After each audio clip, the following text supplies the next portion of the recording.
Bueno, está con nosotros Francisco Briones, subsecretario general de Gabinete. Francisco, bienvenido a Punto de Orden. Sin duda, el viaje del presidente a China fue positivo. ¿Cuándo veremos los resultados de esos logros? Gracias, Juan Javier. Buenos días a todos.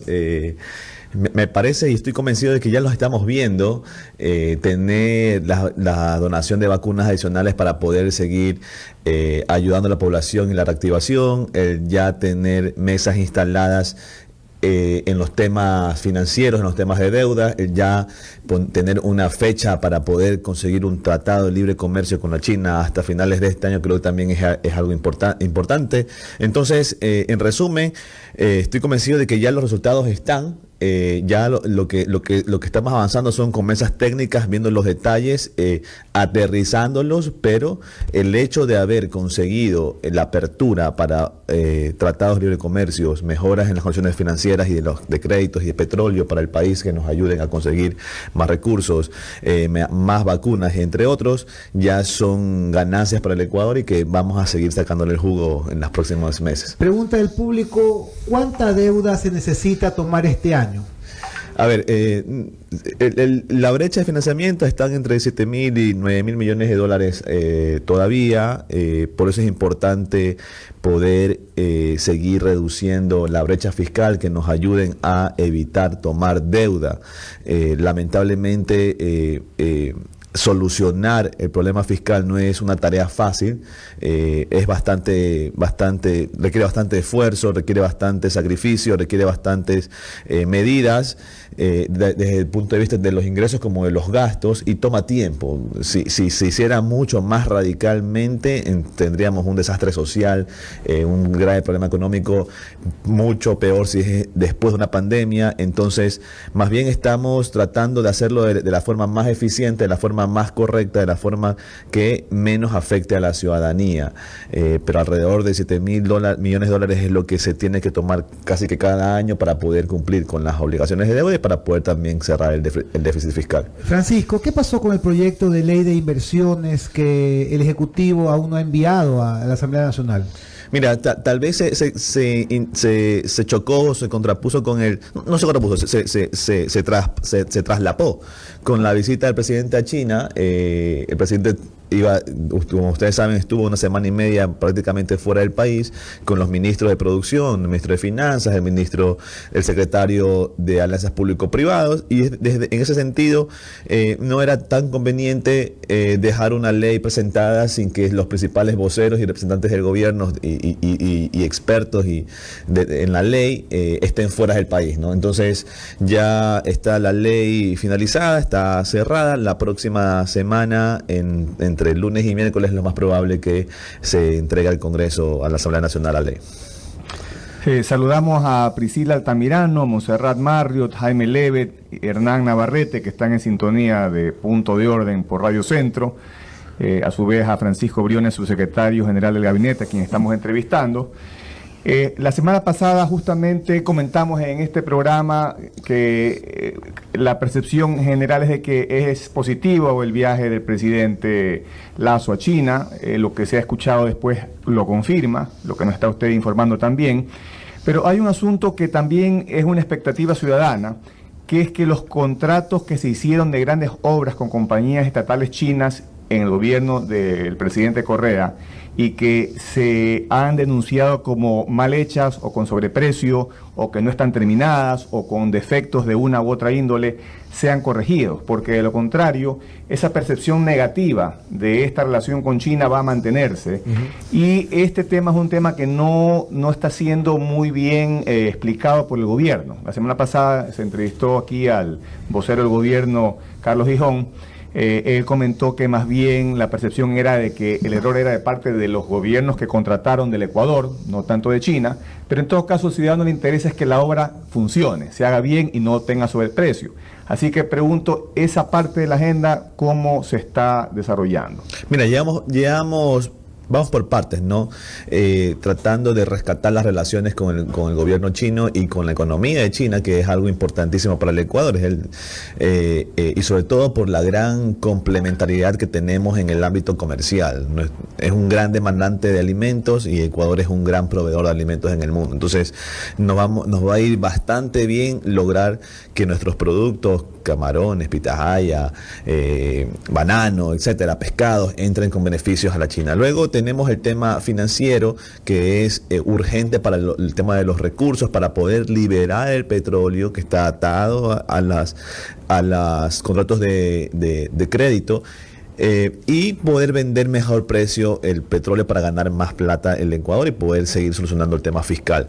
¿Y por qué hago este análisis? Porque luego los créditos están atados a las obras o a contratos para obras diversas de infraestructura. Entonces, ¿por qué digo todo esto? Porque las relaciones con China están todas ligadas en todos los ámbitos. Entonces no podemos tratar un tema separado del otro, y más bien se los trata de forma unísona, de forma global.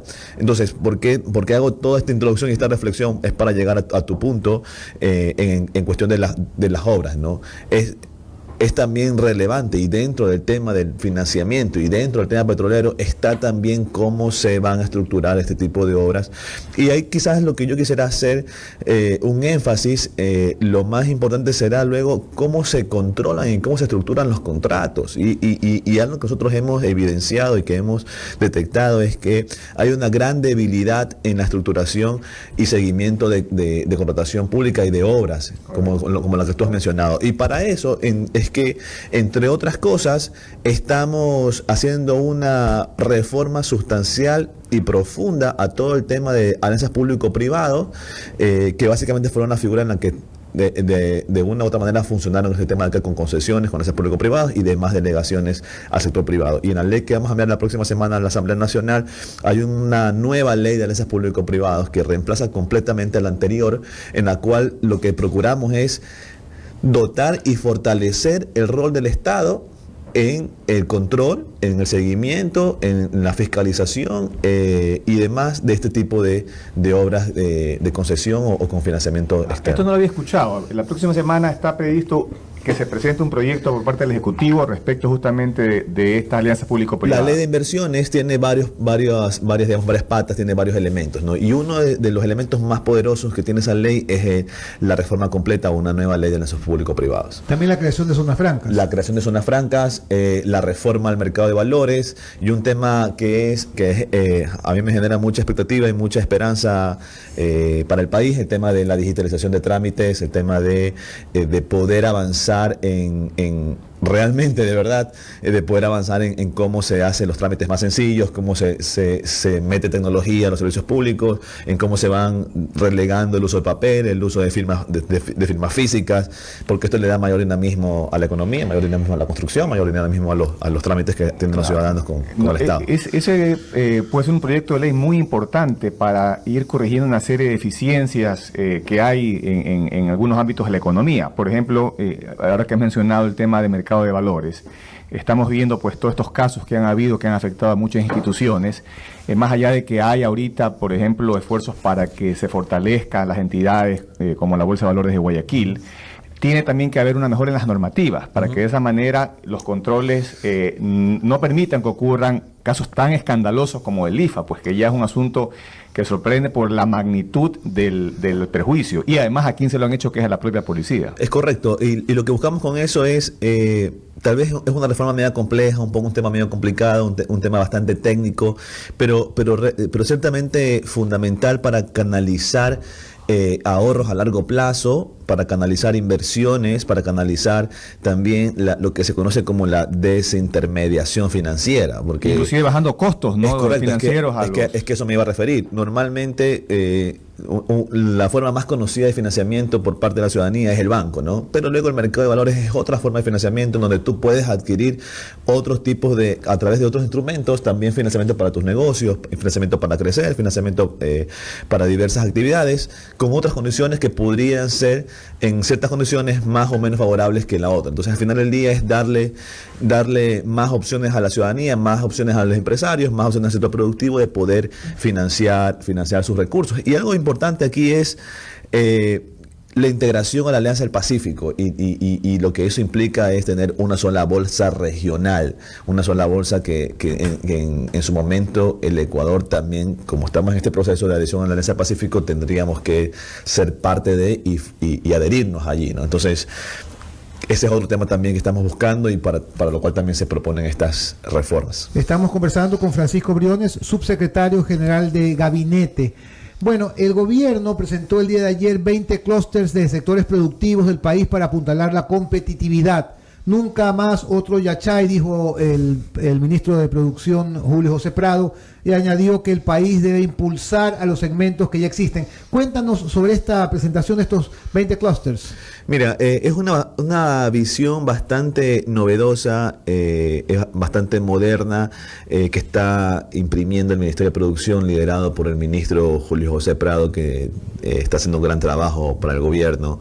Y el camino hacia la industrialización y el crecimiento de la economía, que es lo que está enfocado ese proyecto, implica poder generar grandes cadenas productivas en diferentes sectores. Normalmente lo que pasa en el Ecuador es que están divorciados y no hay una sola estrategia de país, digámoslo así, en ese sentido, entre el exportador de un producto y el que lo sembró al inicio de la cadena. Y lo que se busca en este caso particular que acabo de decir, por ejemplo, en temas agrícolas o relacionados a alimentos, es poder poner en contacto y poder hacerlos trabajar en conjunto, desde que se siembra, por ejemplo, el café o el cacao, hasta el exportador que lleva el chocolate al mundo, ¿no? De repente el exportador necesita el producto o su insumo con unas o ciertas características que luego el agricultor o el intermediario o el empaquetador no conoce. ¿Por falta de qué? Por falta de comunicación, por falta de estrategia, por falta de entendimiento, y eso es lo que está promoviendo el Ministerio de Producción, liderado por el ministro Julio C. Prado, en 20 sectores estratégicos del Ecuador, tener este ecosistema de entendimiento entre todos los diferentes actores de la cadena productiva, de tal forma en que con una estrategia en conjunto podamos impulsar y generar el desarrollo industrial del país. Estupendo. Ahora, el presidente ha dicho que este año no va a prestar dinero a ningún multilateral, que las cuentas están en orden. ¿No hay un optimismo exagerado? No, me parece que tal vez no se interpretó bien lo que quiso decir el presidente. Lo que quiso decir el presidente es que ya están las fuentes de financiamiento identificadas, y cuando le preguntaron si va a haber más deuda, lo que él quiso decir, no, ya está cubierto lo de este año, ya está plenamente identificado cómo lo vamos a financiar. Más allá de eso, no vamos a pedir nada más. Eso fue tal vez lo que pero vale la aclaración, porque efectivamente, como dice Juan Javier, sabiendo que hay un déficit en el presupuesto, no empataba al menos en un primer nivel esa respuesta. De acuerdo, entonces lo que el presidente está pensando es que ya tengo el problema este año resuelto. Entonces cuando le preguntan, le dices, más deuda, no, ya está resuelto este año porque tenemos el programa con los multilaterales, porque tenemos emisiones locales, digamos, de deuda. Entonces tenemos de cierta forma solucionado el problema. El precio del petróleo está subiendo, qué sé yo. Entonces, vale la precisión. Más allá de eso, lo que quiso decir, más allá de eso no va a haber más deuda. Perfecto. Estamos conversando con Francisco Briones, subsecretario general de Gabinete. Francisco, el CAL ya le dio luz verde al proyecto de seguridad integral, pero la Comisión de Soberanía dice que hay ya 3 propuestas similares. Bueno, desde el pasado vienen tratando en la Asamblea Nacional algunas propuestas. Me parece que ya está en cancha. Nosotros como Gobierno Nacional hemos hecho un esfuerzo por mejorar las propuestas que quizás habían en la Asamblea o que ya estaban tramitándose. Hemos agregado temas más contundentes, más de fondo: el uso progresivo de la fuerza, la protección a los testigos, la protección a los policías, entre otras cosas más. Y luego ya está más bien en la cancha de la Asamblea de decidir y de hacer su trabajo, porque digamos, ese es el trabajo del Congreso, tomar las iniciativas y debatirlas, discutirlas, mejorarlas, y en este caso tal vez hacer un documento potente que recoja diversas propuestas, pero más allá de eso, creo que el tema ahorita es la urgencia de tratar ese tema de allí para la ciudadanía, ¿no? No podemos esperar más, los policías no pueden esperar más, el sistema de justicia no puede esperar más, los ciudadanos no podemos esperar más que se traten estos temas con urgencia en el Congreso. Sí, aquí nos hemos hecho eco justamente de que este proyecto está demostrando que el gobierno quiere plantear alternativas para mejorar la situación, y mal haría la Asamblea Nacional que, habiendo ese esfuerzo por parte del Ejecutivo, no haya de parte de ellos la apertura y celeridad en vista de la situación emergente que ocurre en el país en el asunto de inseguridad. Así que hacemos un llamado a la Asamblea Nacional para que efectivamente la trate cuanto antes y le dé la atención que este tema requiere. Pregunta del público: ¿se ha planteado modernizar el SRI o acercarlo más al empresario para evitar excesiva imposición? Sí, a ver, estamos trabajando en conjunto con el Ministerio de Telecomunicaciones en poder mejorar sobre todo la experiencia que tienen los contribuyentes con el SRI, y luego estoy seguro que la pregunta se refiere más a la carga impositiva. Al final del día el SRI es el recaudador, ¿no? Y quien define la política fiscal o la política tributaria es el Ejecutivo, el Ministro de Finanzas con el presidente, y la expectativa de este gobierno es, en la medida que vamos cosechando los resultados y las finanzas públicas logramos equilibrarlas y logramos sanearlas, es hacer una reforma, hacer ajustes que regresen los recursos a los ciudadanos. En la parte política, Francisco, UNES, el PCC y una pequeña facción de Pachacutic afirma que el gobierno está detrás de la nueva mayoría del Consejo de Participación. ¿Cuál es tu lectura? Bueno, más que mi lectura es la posición del gobierno, es un poder del Estado diferente, en el cual se manejan bajo sus propias normas y sus propios procedimientos, ¿no? Lamentablemente lo que hemos visto los ciudadanos es que no lo han hecho de la forma más adecuada posible, que realmente un poco vergonzoso los procedimientos, pero son temas que lo están abordando y tratando entre ellos, y que, como todos los ciudadanos, en el Ejecutivo también solicitamos que lo aborden de la manera más correcta y de la manera más adecuada y democrática posible, ¿no? Francisco, yo siento desde afuera, como periodista, observo que como que se han juntado las fuerzas del mal, están haciendo un cargamotor contra el gobierno. ¿Cuál es el sentir del gabinete, del presidente, sobre todos estos ataques constantes que reciben de la oposición, de ciertos sectores de la prensa? ¿Cuál es el sentir de ustedes? A ver, es un tema interesante, tratar de encauzar una sociedad o un país que históricamente ha sido de privilegios, y empezar a eliminar privilegios de todo tipo, ¿no? Y tratar de llevar hacia una sociedad más justa, más equilibrada, en donde el Estado no sea un órgano que abuse del poder, donde el poder no sean instancias en donde se consiguen cosas y protecciones para grupos económicos, protecciones para grupos políticos, protecciones para grupos de todo tipo. Transitar es el país de ese viejo tipo de administración a algo más moderno, algo más justo, algo más para los ciudadanos, un Estado que funcione en verdad para quien debe funcionar, y de un poder político que funcione y que trabaje en verdad por el bienestar del pueblo, es lo que me parece que está causando ciertas reacciones de diferentes grupos de todo tipo, ¿no? Entonces, cuando comienzas a abrir la economía y cuando comienzas a promover competencia, cuando comienzas a promover este tipo de cosas, por ejemplo, hay intereses que quizás se sienten tocados, se sienten perjudicados, y que no es con ninguna intencionalidad o con una visión particular o personal, ni de ningún tipo. Es más bien pensando en la ciudadanía, qué es lo mejor para el bienestar común.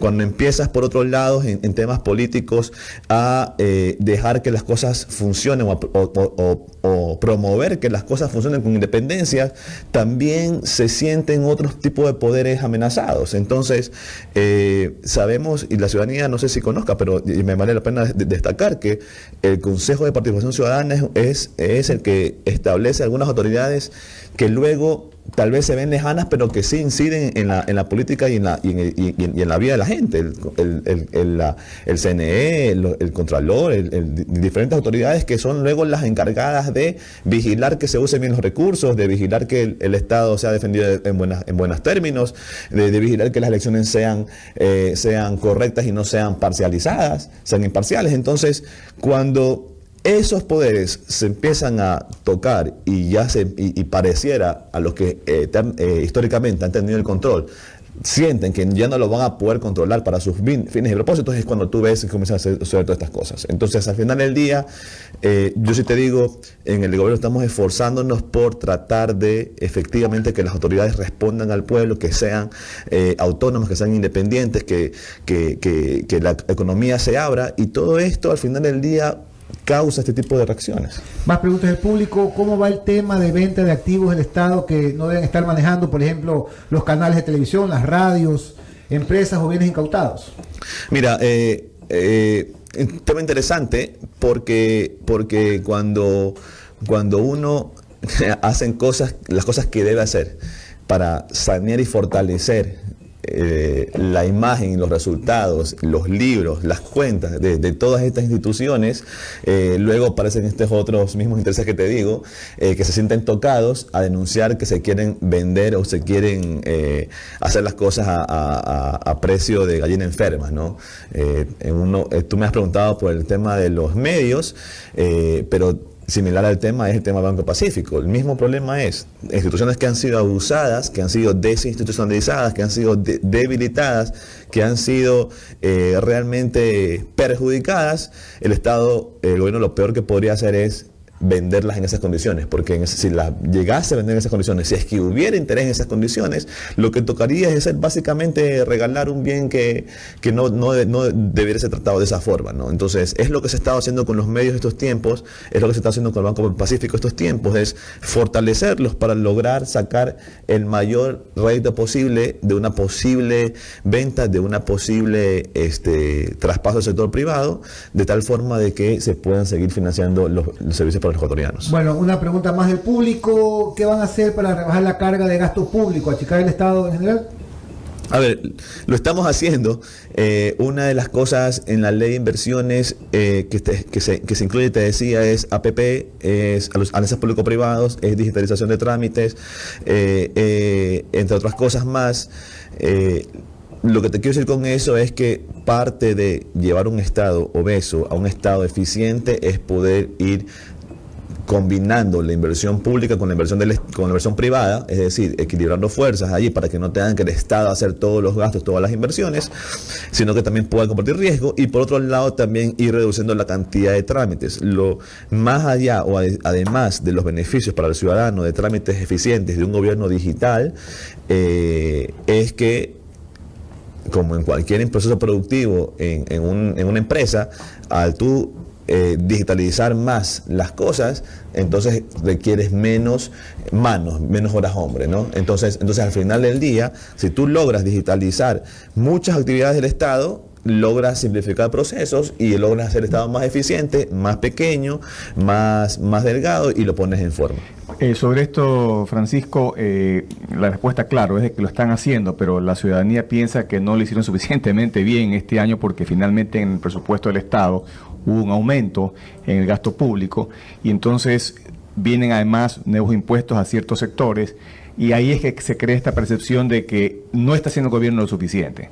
Entonces ya esto ocurrió, pero el próximo año sí esperamos ver que en el presupuesto se refleje esa reducción, porque finalmente si hay menos gasto también habrá menos cargas para los ciudadanos. A ver, tal vez ahí lo importante de decir es, nosotros recibimos el déficit en 7.000 millones, ya el déficit va por 3.700 millones, esperamos que este año sea 2.500 millones y esperamos entregar en cero el déficit. Y eso no se logra simplemente o solamente aumentando ingresos, sino también se logra reduciendo los gastos, ¿no?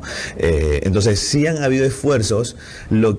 Otro de los esfuerzos que hemos hecho nosotros con el liderazgo del ministro Cueva, el Ministerio de Finanzas, y que es poco apreciado, pero al final del día relevante, es la transparencia en las cuentas fiscales.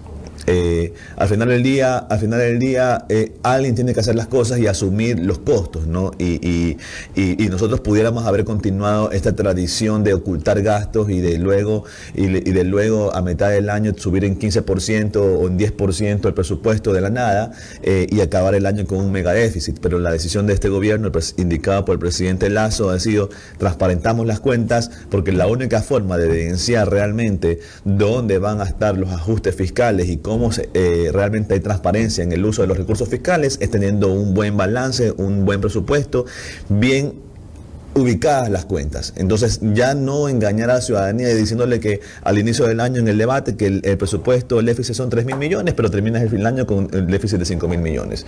Porque se ocultaban gastos, porque no se registraban cuentas, porque se hacían mañoserías allí para evitar la transparencia.